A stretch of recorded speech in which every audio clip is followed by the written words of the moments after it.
Pancho wakes up bright, loads his truck, red and bright. Tomatoes stacked up row by row, off to the market, ready to go.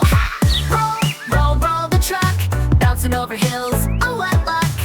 Tomatoes rolling left and right, hold on tight, it's quite a sight.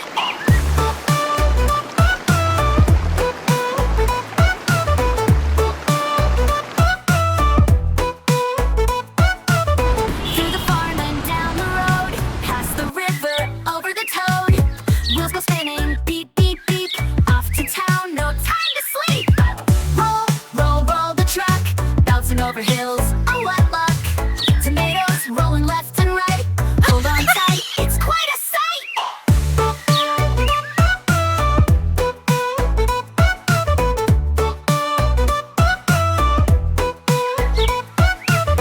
Oh no, a little bump ahead, tomatoes bounce but none are shed. Pancho laughs, we'll be okay, the market's just a mile away. Roll, roll, roll the truck, bouncing over hills, oh what luck. Fresh tomatoes, big and round, juicy, tasty, best in town.